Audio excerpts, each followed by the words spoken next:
Haleluya, puji Tuhan kita Yesus Kristus. Dan selamat pagi kepada Bapak Ibu Saudara semua yang dicinta diberkati oleh Tuhan Yesus. Pada Kamis pagi hari ini tanggal 6 Februari 2025, katakan selalu, saya dicinta dan diberkati oleh Tuhan Yesus. Penting saudara. Seperti setiap lagu yang saya sampaikan, itu lagu pujian iman. Supaya keluarga kita diberkati, rumah tangga, pekerjaan, pelayanan, semua diberkati. Dan kita mau hidup di dalam firman Tuhan. Itu penting Bapak Ibu. Sebab tidak ada penyelamat penolong dalam hidup kita. Hanya dialah Yesus, Juru Selamat kita. Saya Pastor Yakob Rahman akan menyanyikan kesempatan pada pagi hari ini. Maka perkataanmu telah kutaruh dalam hati kita. Hati kita isinya dengan firman Tuhan. Mohon maaf, bukan dengan kebencian, bukan dengan iri hati, bukan perkara-perkara kedagingan. Jangan hati ini adalah tempat mahkota saudara yang harus diisi dengan firman Tuhan. Seperti di dalam Amsal 4 ayat 23, jagalah hatimu dengan segala kewaspadaan, karena dari sana terpancar kehidupan. Hati harus diisi dengan firman Tuhan, supaya kita senantiasa hidup melangkah di dalam kebenaran Tuhan. Karena pagi ini kita mau baca di dalam 1 Raja pasal 22 ayat 1 sampai 20. Lanjutkan besok saudara ya. Tentang peperangan kembali terjadi antara Israel dengan kerajaan Aram, Raja Aram. Ya. Padahal awalnya sudah tenang 3 tahun, tidak ada peperangan. Tapi namanya Raja Ahab itu senantiasa tidak pernah puas dia. Ya, untuk itu mari kita mau baca firman Tuhan. Tapi sebelum baca firman Tuhan, saya mau menyanyikan pujian lagu ini. Maka perkataanmu telah, perkataan Tuhan itulah firman Tuhan. Haleluya. Ku taruh dalam hatiku. Amin, haleluya. Supaya jangan, amin, haleluya. Supaya jangan aku berdosa kepadamu. Amin, haleluya. Maka perkataanmu telah, perkataan Tuhan itu ku selalu ku simpan, ku pelihara dan ku lakukan dalam hatiku. Amin, haleluya. Supaya jangan aku berdosa kalau aku tidak tahu akan firman Tuhan. Ku simpan firman-Mu dalam hatiku. Amin, haleluya. Dalam Mazmur 119 ayat 1 dan 11, demikian firman Tuhan. Berbahagialah orang-orang yang hidupnya tidak bercela, yang hidup menurut Taurat Tuhan. Itulah firman Tuhan. Berbahagialah orang-orang yang memegang peringatannya, itu firman Tuhan. Dalam hatiku aku menyimpan janji-Mu, supaya aku jangan berdosa terhadap Engkau. Amin, haleluya. Terpujilah Engkau ya Tuhan, ajarkanlah ketetapan-Mu kepadaku. Aku simpan semua janji-Mu dalam hatiku ya Tuhan. Punya pula kebesaran dan kejayaan, kehormatan, kemasyhuran dan keagungan. Amin, haleluya. Ya, segala kalangan dia di langit dan di bumi. Ya Tuhan, punya mula kerajaan, dan Engkau yang tertinggi itu melebihi segala-galanya sebagai kepala. Amin, haleluya. Sebab kekayaan berasal daripadamu, dan Engkaulah yang berkuasa atas segala-galanya. Amin, haleluya. Dalam tanganmu lah kekuatan dan kejayaan. Amin, haleluya. Dalam tanganmu lah kuasa membesarkan dan mengokohkan segala-galanya. Amin, haleluya. Sekarang ya Allah kami bersyukur kepadamu dan memuji namamu yang agung itu. Terima kasih Tuhan. Pagi ini kami membaca firman-Mu, sucikan pikiran dan mulutku dan hatiku Bapa. Aku cinta firman-Mu, aku cinta Engkau ya Tuhan Yesus. Amin, haleluya. Ampunilah semua dosaku, ampunilah semua salahku, sucikanlah hidupku ya Tuhan Yesus. Terima kasih Bapa. Kami percaya Kau hadir, Kau lawan dan Kau jamah setiap kami anak-anak-Mu. Yang sakit Kau sembuhkan Bapa, yang lemah Kau berikan kekuatan. Tuntun setiap langkah hidup kami, terus senantiasa berjalan di dalam kebenaran firman-Mu. Dalam nama Tuhan Yesus kami sudah berdoa mengucap syukur. Haleluya. Amin, amin. Terpujilah Bapa kita Tuhan Yesus yang selalu memelihara, menjaga, melindungi, menolong kita. Biar hari demi hari kita senantiasa dekat dengan Yesus. Kata firman Tuhan tadi, Mazmur 119 ayat 1 dan 11, 1, 2, 11. Berbagailah orang-orang hidupnya tidak bercela, yang hidup menurut Taurat Tuhan firman Allah. Kita tidak bercela kalau kita taat kepada firman Tuhan. Bercela karena di luar firman Tuhan. Bertindak seturut kehendak daging kita. Karena kehidupan kita tidak ada kebenaran. Kebenaran ada di pihak Tuhan. Saudara. Maka pentingnya kita diisi dengan firman Tuhan. Maka firman Tuhan katakan tadi di ayat ke-11. Dalam hatiku aku menyimpan janjimu, supaya aku jangan berdosa terhadap Engkau. Janji Tuhan itulah firman Tuhan. Biar hati kita selalu dengan isi dengan firman Tuhan. Kalau tidak ada firman Tuhan, kotor hati kita, saudara. Ya, dendam, dengki, benci, provokasi manusia, ya, hujatan, segala macam bisa terjadi. Ya, karena hati kita manusia ini penuh dengan dosa. Menjadi benar kalau kita hidup penuh dengan firman Tuhan. Maka selalu kita tiap pagi diisi dengan firman Tuhan. Nanti malam diisi dengan firman Tuhan. Selalu supaya tidak ada celah, saudara ya. Biar hari demi hari kita melangkah bersama Tuhan. Kita simpan firman Tuhan di dalam hati kita. Seperti dalam Ayub 22 ayat 22 juga sama. Ayub 22 ayat 22 sama isinya. Terimalah apa yang diajarkan mulutnya. Taruhlah firman-Nya dalam hatimu. Amin. Pagi ini mari kita mau baca firman Tuhan. 1 Raja pasal 22, so pasal yang terakhir, puji Tuhan. Tapi kita masih mau baca dari ayat 1 sampai 20 ya. Kita besok lanjutkan lagi dari ayat 21 sampai 40 terus besok terus lanjut sampai selesai, Saudara ya. Supaya kita diisi dengan firman Tuhan ya. Kalau diisi dengan firman Tuhan, hidup kita menjadi berkenan di hadapan Tuhan ya.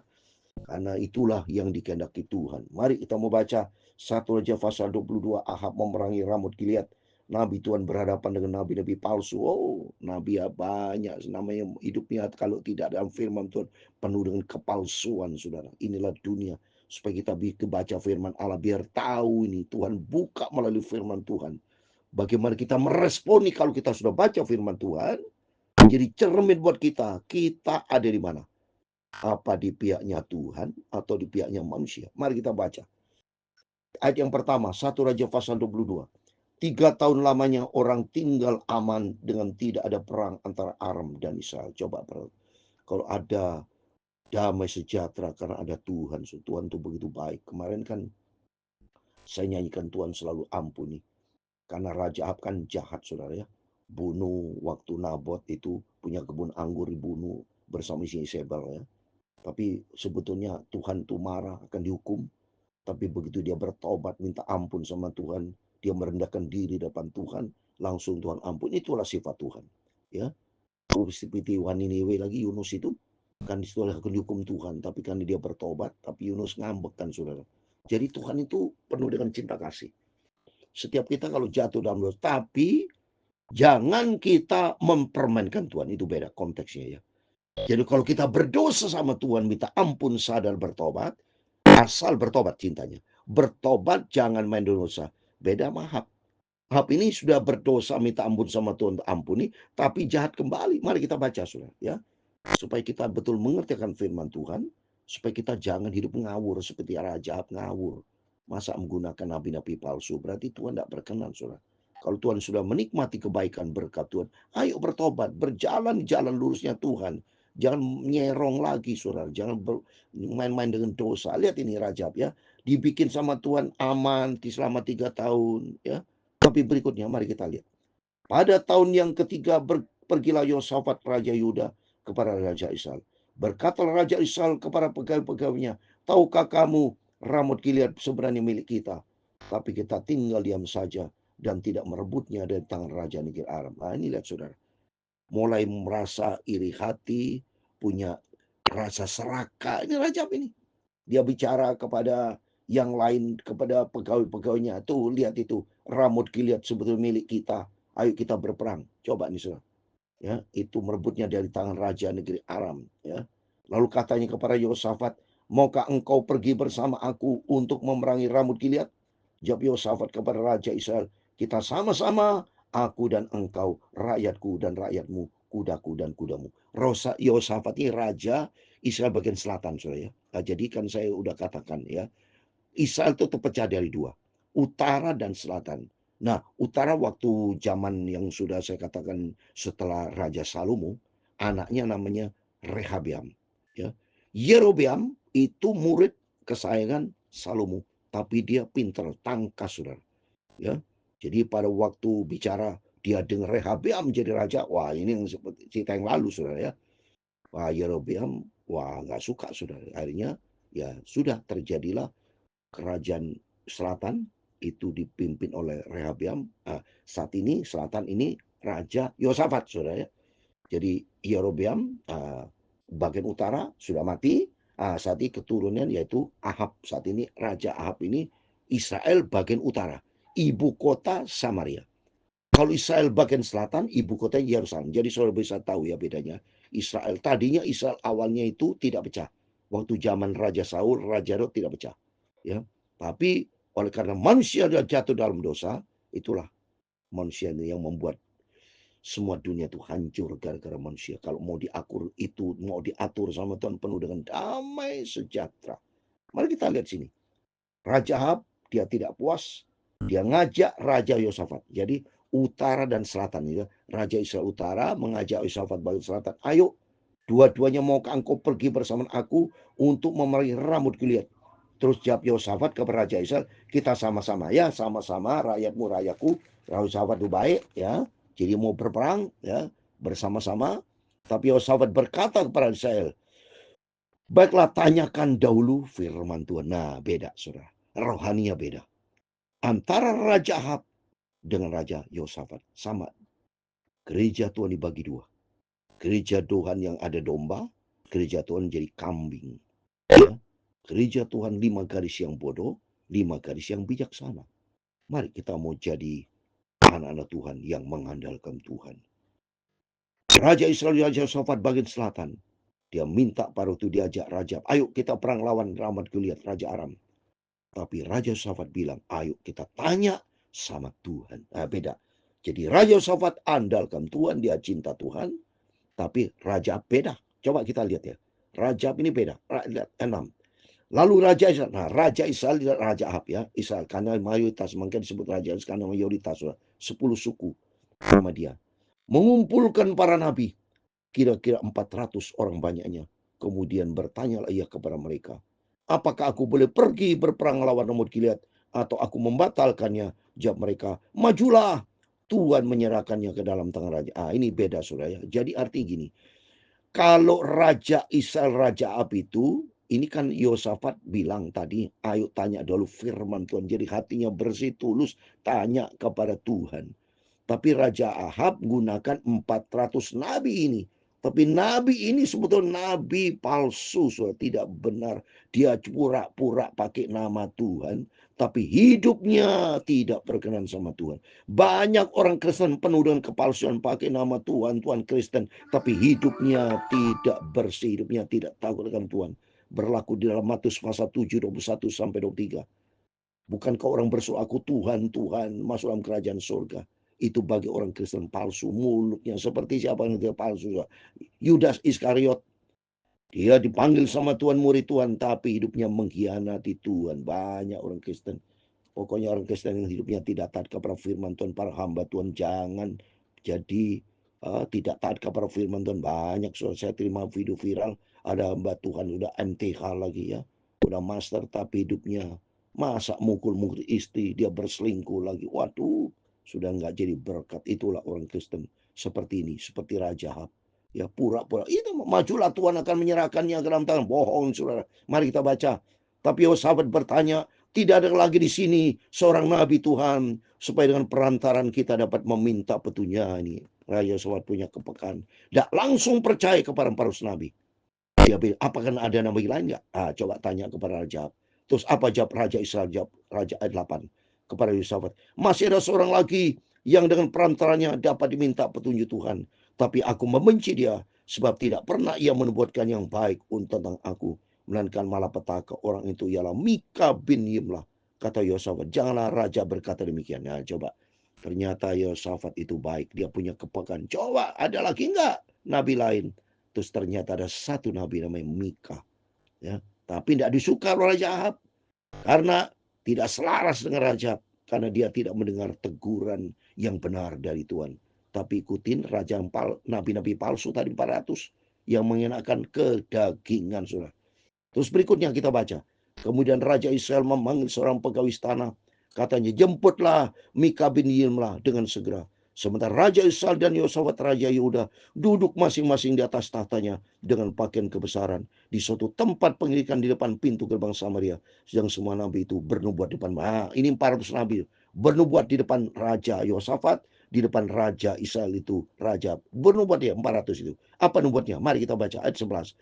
Maka Sedekia bin Kenaya membuat tanduk-tanduk besi, lalu berkata, beginilah firman Tuhan, dengan ini engkau akan menanduk Aram sampai engkau menghabiskan mereka. Ini Nabi Sedekia bin Kenaya ini sama untuk 400 nabi, saudara ya. Dia sebagai koordinator kepala, dia ngomong dia. Kata dia bilang, demikian pakai nama Tuhan pada sebut bohong palsu. Ini nubuat palsu, saudara. Dia bilang, dengan ini engkau akan menanduk Aram sampai kau menghasilkan mereka. Juga semua nabi itu bernubuat demikian. Nah, ini semua nabi 400 itu. Ya, demikian kata, majulah ke Ramot Gilead dan engkau akan beruntung. Tuhan akan menyerahkannya ke dalam tangan raja. Ini omongannya bohong karena hidupnya tidak berkenan sama Tuhan. Ini namanya nabi palsu. Yesus juga bicarakan banyak Mesias pakai namaku, padahal bohong, dia palsu. Orang Kristen banyak palsu. Hidupnya tidak sesuai dengan firman Tuhan. Mari kita berikutnya supaya ketahuan kita. Suruhan yang pergi memanggil Mika itu berkata kepadanya, ketahuilah nabi-nabi itu sudah sepakat meramalkan yang baik bagi raja. Hendaklah engkau coba berbicara seperti salah seorang daripada mereka dan meramalkan yang baik. Nah, jadi dia minta kepada nabi yang tadi Mika itu supaya sama dengan 400 nabi itu, saudara. Ya, supaya nabi Mika tidak menyatakan benar Tuhan, tapi supaya sama. Mari kita baca berikutnya. Tapi Mika menjawab, demi Tuhan yang hidup, sesungguhnya apa yang akan difirmankan Tuhan kepadaku, itulah yang kena. Ini. Jadi Nabi Mika sebetulnya hatinya bersih tulus. Apa yang betul dari Tuhan, itu yang akan disampaikan. Ya. Ayat 15, setelah ia sampai kepada raja, bertanya raja kepadanya, Mika, apakah kami boleh pergi berperang lawan Ramot Gilead atau kami membatalkannya?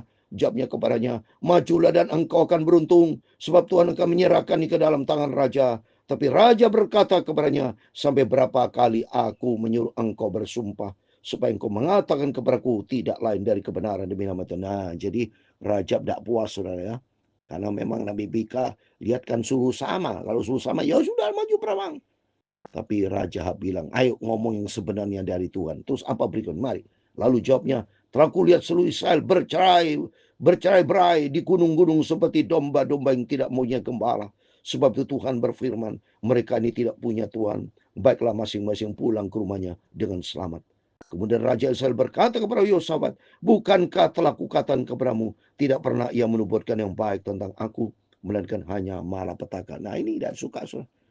Karena mau diomongin yang benar, tidak mau tentang kebenaran. Memang Raja itu nggak benar. Ya, jadi Mika nabinya Tuhan mengatakan yang benar. Kata Mika, seperti dengarlah firman Tuhan, aku telah melihat Tuhan sedang duduk di atas tahtanya. Dan segenap tentara surga berdiri dekatnya, di sebelah kanannya dan di sebelah kirinya. 20 terakhir. Dan Tuhan berfirman, siapakah yang akan memujuk Rahab untuk maju berperang, supaya tewas di Ramot Gilead? Maka yang seorang berkata demikian, yang lain berkata begini. Amin. Demikian firman Tuhan. Besok kita lanjutkan. Lihat ini. Nabi Mika adalah nabi yang diperintahkan Tuhan. Nanti Rajab itu akan tewas, saudara. Supaya tewas dia. Pasti nanti akan terjadi. Besok kita lanjutkan. Tewas atau tidak. Tapi saya percaya akan firman Tuhan. Demikian kehidupan kita bisa belajar. Supaya kita jangan nyakiti hati Tuhan. Mari kita dengan sikap rendah hati. Kita mau takut sama Tuhan.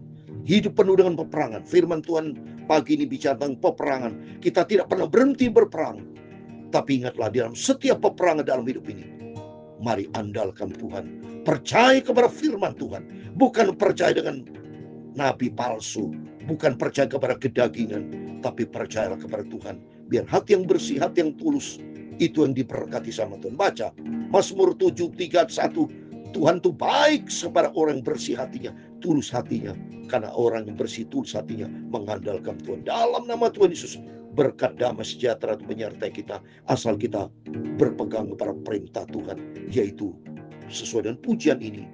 Maka perkataanmu telah kutaruh dalam hatiku. Itulah firman Tuhan. Ku simpan, ku taruh dalam hatiku. Amin. Terima kasih Tuhan. Tuhan memberkati engkau dan melindungi engkau. Tuhan menyinari engkau dengan wajahnya dan memberi engkau kasih karunia. Tuhan menghadapkan wajahnya kepadamu dan memberi engkau damai sejahtera. Bapa kami di surga, dikuduskan namamu, datanglah kerajaanmu, jadilah kehendakmu di bumi seperti di surga. Berikanlah kami pada hari ini makanan kami yang secukupnya, dan ampunilah kami akan kesalahan kami, seperti kami juga mengampuni orang yang bersalah kepada kami. Dan jangan membawa kami ke dalam pencobaan, tetapi lepaskanlah kami dari jahat. Karena Engkaulah yang punya kerajaan dan kuasa dan kemuliaan sampai selama-lamanya. Amin. Selamat pagi. Tuhan memberkati kita Kamis pagi hari tanggal 6 Februari 2025. Melalui firman Tuhan, sebelum kita beraktivitas, berjaga dan berdoa, ikuti firman Tuhan. Jangan ikuti kedagingan. Jangan ikuti suara nabi palsu. Jangan ikuti perkara yang lain. Tapi ikutilah firman Tuhan dan taat. Sehingga hidup kita diberkati berkemenangan. Amin. Immanuel, puji Tuhan.